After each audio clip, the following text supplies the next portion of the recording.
آیت نمبر 180 سورۃ البقرہ۔ اعوذ باللہ من الشیطان الرجیم، بسم اللہ الرحمن الرحیم۔ كتب عليكم إذا حضر أحدكم الموت إن ترك خيرا الوصية للوالدين والأقربين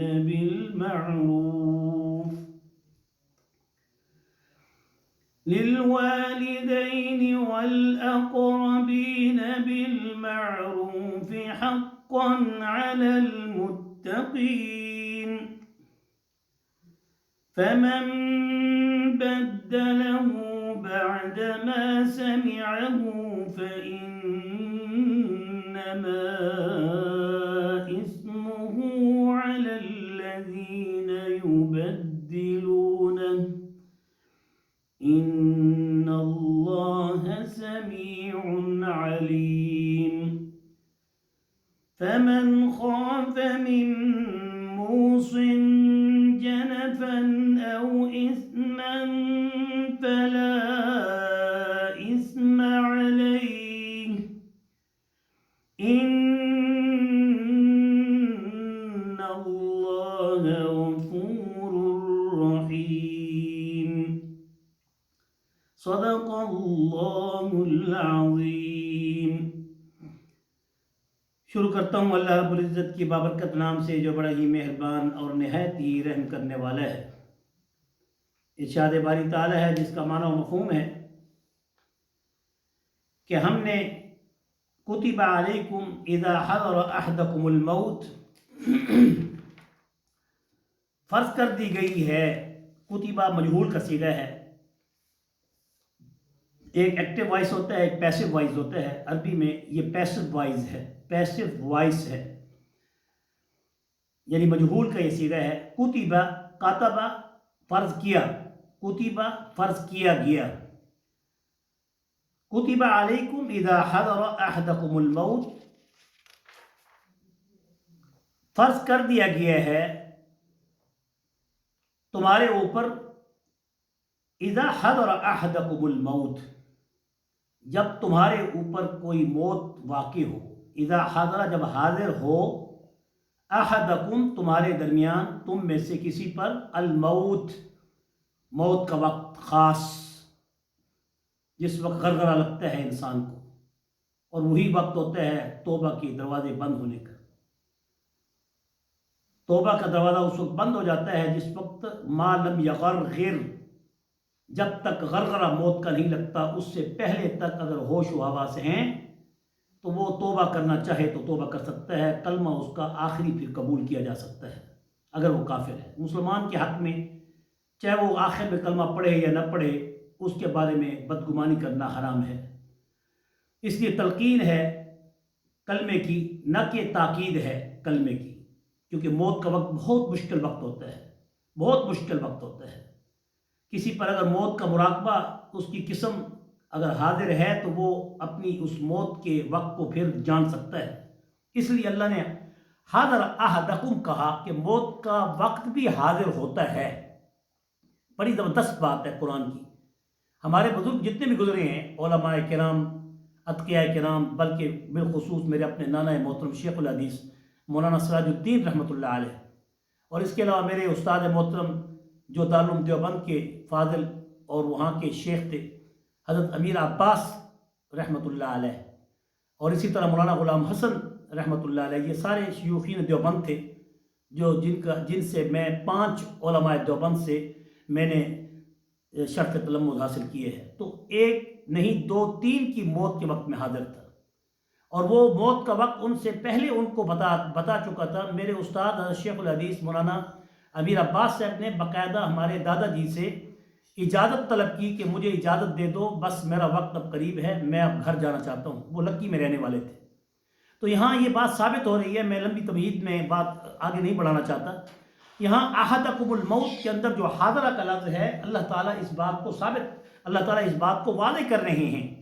کہ جب تمہارے اندر تم میں سے کسی پر موت حاضر ہو، تو معلوم ہوا کہ موت کے غرغر اور موت کے وہ غرغرہ کے سے پہلے اس کو وقت کچھ ملتا ہے، اگرچہ وہ زہر نہیں کر سکتا، اگرچہ وہ بات کرنے میں اس کی زبان اس کو اجازت نہیں دیتی، بعض اللہ والے بتا بھی دیتے ہیں۔ اس لیے موت کے قریب قریب انسان اپنی حالت کو، خاص طور پہ وہ موت بڑی ہی خوشکن ہے، وہ موت بڑی ہی برکت والی ہے جس میں انسان بستر پر یا پھر جہاد کے میدان میں ہو۔ وہ موت بڑی ہی زبردست ہے کہ جس کو موقع دیا جائے کہ اب تم بیمار ہو گئے ہو، اب تم قریب المرگ ہو، اب تم وصیت کر لو۔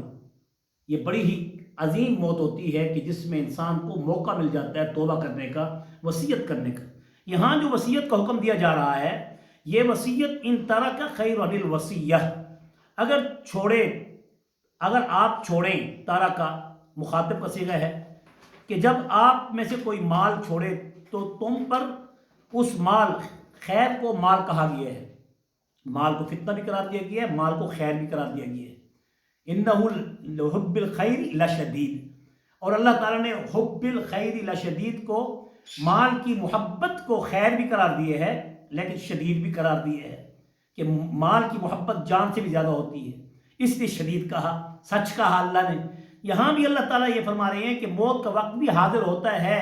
اور بڑا ہی خوش نصیب ہے وہ کہ جس کو بستر مرگ پر کچھ مدت گزارنی پڑتی ہے یا میدان جنگ کے اندر وہ اپنا وقت جا کے اپنے لیے، اپنے رب کے سامنے اپنے آپ کو پیش کر دیتا ہے۔ تو ایسی صورت میں اس پر موت جب واقع ہوتی ہے تو اللہ تعالیٰ فرما رہے ہیں کہ عین وصیت کا وقت کون سا ہے؟ ان طرح کا خیر عن الوصیہ، اب اگر کوئی شخص تم میں سے مال چھوڑے، ترکہ اس کو کہتے ہیں، عربی میں ترکہ بھی اردو کے اندر استعمال ہوتا ہے، عربی کا لفظ ہے ترکہ، ترکہ لفظ ترکہ ہے کہ جو تم اس کو چھوڑو، جو تم نے چھوڑا وہ مال ترکہ ہے۔ اور پھر خیر عن الوصیہ، وہ خیر ہے، وہ مال ہے۔ کیوں کہا خیر؟ اس مال کو وصیت، اس مال کو، میراث کو اللہ نے کیا کہا؟ خیر کہا ہے، اس لیے کہ اس میں بہت بڑی خیریں ہیں۔ اس لیے خیریں ہیں کہ سعد بن ابی وقاص رضی اللہ عنہ، رسول اللہ صلی اللہ علیہ وسلم کی طرف آپ نے کوئی شخص بھیجا اور کہا کہ یا رسول اللہ، مجھ پر موت واقع ہونے والی ہے، میں بہت شدید بیمار ہو چکا ہوں، آپ تشریف لائیے، تیمارداری بھی ہو جائے گی اور اس کے ساتھ ہی میں آپ سے کچھ مشاورت بھی کرنا چاہتا ہوں۔ حضور نبی کریم صلی اللہ علیہ وسلم حضرت سعد بن ابی وقاص، اگرچہ اس بیماری میں جس میں شدت مرض کی وجہ سے آپ کو موت لاحق ہونے والی تھی مگر موت لاحق نہیں ہوئی، تو آپ نے اس وقت رسول اللہ سے عرض کی، یا رسول اللہ صلی اللہ علیہ وسلم، میرا مال ہے اور وہ مال میں اپنی زندگی میں بہت سا مال ہے، تو میں اس کو وصیت کرنا چاہتا ہوں، سارے کے سارے مال کو اللہ کے نام پہ میں وقف کرنا چاہتا ہوں، ہبہ کرنا چاہتا ہوں، دینا چاہتا ہوں۔ اور آپ صلی اللہ علیہ وسلم نے اس وقت فرمایا کہ میں حکم کروں گا کہ ایسا نہ کریں، ایسا نہ کریں۔ تو اس نے پورے مال کو چھوڑنا چاہا، تو آپ صلی اللہ علیہ وسلم نے کہا کہ نہیں، ایسا نہیں کرنا چاہیے۔ تو اس نے کہا یا رسول اللہ، پھر میں نصف، آدھا مال چھوڑ دوں؟ تو آپ صلی اللہ علیہ وسلم نے فرمایا نہیں، نصف بھی، آدھا بھی مت چھوڑو۔ پھر اس نے عرض کیا یا رسول اللہ صلی اللہ علیہ وسلم، پھر میں تیسرا حصہ چھوڑنا چاہتا ہوں، یعنی جس کو سلس کہتے ہیں، 1/3، کہ میں 1/3 یعنی کل مال کے 3 حصوں میں سے ایک حصہ اللہ کے نام پہ خرچ کرنا چاہتا ہوں۔ تو آپ صلی اللہ علیہ وسلم نے اس موقع پر اجازت تو دی، مگر آپ نے فرمایا کہ سلس بھی جو ہے یہ بھی بہت زیادہ ہے، یہ بھی بہت زیادہ ہے، بہتر یہ ہے کہ سلس مال بھی تو اپنی اولاد میں چھوڑ اور وہ میراث بنے، کیونکہ جو زندگی میں مال کو تقسیم کیا جاتا ہے اس کو تقسیم مال کہتے ہیں، اس کو میراث مال نہیں کہتے، اور جو زندگی کے بعد جو مال تقسیم ہوتا ہے اس کو میراث کہتے ہیں، ترکہ کہتے ہیں، ورثہ جس کو ورثہ کہتے ہیں۔ وہ ورثہ اس مرنے والے کا اس اپنی اولاد پر چھوڑا ہوا مال، وہ ظاہراً تو احسان نہیں ہوتا مگر خیر ضرور ہوتا ہے، کیونکہ کوئی مورث اپنی وراثت کو، اپنے مال کو، آج یہ مسائل آئیں گے، بڑے اہم مسائل ہیں، کوئی مورث اپنی وراثت کو زندگی میں تقسیم کرنا چاہے تو وہ تقسیم مال کہلاتی ہے، اور کوئی مورث اگر وہ تقسیم مال کر کے نہیں گیا تو اس کا جو بچا ہوا ترکہ ہے وہ میراث کہلاتی ہے، اور جتنا بھی وہ مال بچے گا، چاہے وہ منقولہ ہے یا غیر منقولہ ہے، یعنی کہ وہ جائیداد ٹرانسفربل ہے یا نان ٹرانسفربل ہے، یعنی کہ کوئی زمینیں ہیں زراعت کی، یا کچھ دکانیں ہیں یا مکان ہیں، یا پھر اس کی نقدی ہے، مال ہے، یا اس کی گاڑیاں ہیں، حتیٰ کہ اس کے کپڑے بھی، اور اس کے جیب کا سامان بھی، اور اس کی زندگی کے آرائش کا انتظام بھی، جہاں وہ رہتا ہے سوتا ہے، وہ سب کچھ ترکے میں آتا ہے۔ لیکن آج ان چیزوں کا کوئی بھی احساس نہیں ہے۔ تو میں یہ عرض کر رہا تھا کہ حضور نے اس کو سعد بن ابی وقاص سے کہا کہ یہ ثلث بھی زیادہ ہے، 1/3 حصہ بھی تو مال کا دے کے جا رہا ہے کسی کو، اور یہ بھی تیرے لیے بہتر نہیں، یہ زیادہ ہے۔ یہ زیادہ بہتر ہے کہ کیا تیری اولاد بعد میں دست نگر ہو کر کسی کے سامنے ہاتھ پھیلائے، یا یہ زیادہ بہتر ہے کہ تو انہیں تمنگر کر کے چھوڑ اور وہ کسی کے دست نگر نہ ہوں، اور وہ زیادہ بہتر ہے یا یہ زیادہ بہتر ہے؟ اس موقع پہ آپ صلی اللہ علیہ وسلم نے فرمایا کہ اپنی اولاد پر حق طریقے سے، جائز طریقے سے خرچ کرنا یہ سب سے بہترین صدقہ ہے۔ جو لوگ اپنے مال کو لوگوں کے نام نمو کے لیے خرچ تو کرتے ہیں، مگر اپنی زندگی کی ضروریات کو، اپنی اولاد میں زندگی کی ضروریات کو، اپنے اہل و عیال میں ان کی زندگی کی ضروریات کو پورا نہیں کرتے۔ بہت سی ایسی مثالیں آج بھی موجود ہیں جو مال سانپ کے رکھتے ہیں، اولاد پر خرچ کرنے کے لیے ان کے دل تنگ ہوتے ہیں اور وہ مجبور ہوتے ہیں۔ ایسے لوگوں کو رسول اللہ صلی اللہ علیہ وسلم نے خیر نہیں کہا، وہ ویسے عبرت ہیں کہ دنیا میں مال ہونے کے باوجود بھی اپنی اولاد پر خرچ کرتے ہوئے ان کا ہاتھ رکا ہوتا ہے۔ یہ آپ نے اس لیے فرمایا کہ وہ سب سے بہترین صدقہ ہے جو تو کسی غیر کو دیکھ کر تو دل کو خوش کر رہا ہے، جبکہ اپنے گھر میں تیری بہنیں، تیرے بھائی، تیری ماں، تیرے والدین، تیرے عزیز و اقارب جو تیرے خونی رشتہ دار ہیں، خاص طور پہ اگر وہ محتاج ہیں اور اپنی اولاد ہے، ان پہ اگر تو ان کی ضرورت کو پورا کرے گا تو وہ ضرورت جائز ہو، تعیش نہ ہو، زیادتی نہ ہو، اسراف نہ ہو، تو وہ مال بھی خرچ کرنا حضور نبی کریم صلی اللہ علیہ وسلم کی حدیث مبارکہ سے یہ بات ثابت ہے۔ مسلم شریف کی حدیث، بخاری شریف کی حدیث کہ سب سے بہترین صدقہ اپنے اہل و عیال پہ خرچ کرنا ہے۔ پہلے اس لفظی ترجمے کو پورا کر لیں کہ ان طرح کا خیرا للوصیۃ للوالدین، اگر کوئی ورثہ چھوڑے، خیر چھوڑے، مال چھوڑے،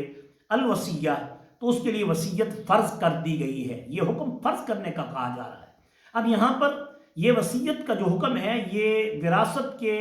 ان اصولوں سے پہلے ہے جس وقت ابھی وراثت کے ورثاء کے حصے مقرر نہیں ہوئے تھے۔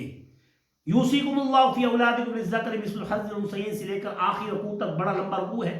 یعنی ایک پورا رکوع ہے جس کے اندر اللہ تعالیٰ نے کلالہ کا بھی حکم بتا دیا، بیٹی کا بھی، ایک بیٹی ہے تو اس کا کتنا حصہ، اگر بیٹے بیٹی ہیں تو مثل حظ الانثیین، ایک بیٹے کو اور آدھا بیٹی کو، اگر ماں ہے اگر وہ اس کا خاوند فوت ہو رہا ہے، اس کا اگر بیوی ہے تو اس کا کتنا حصہ،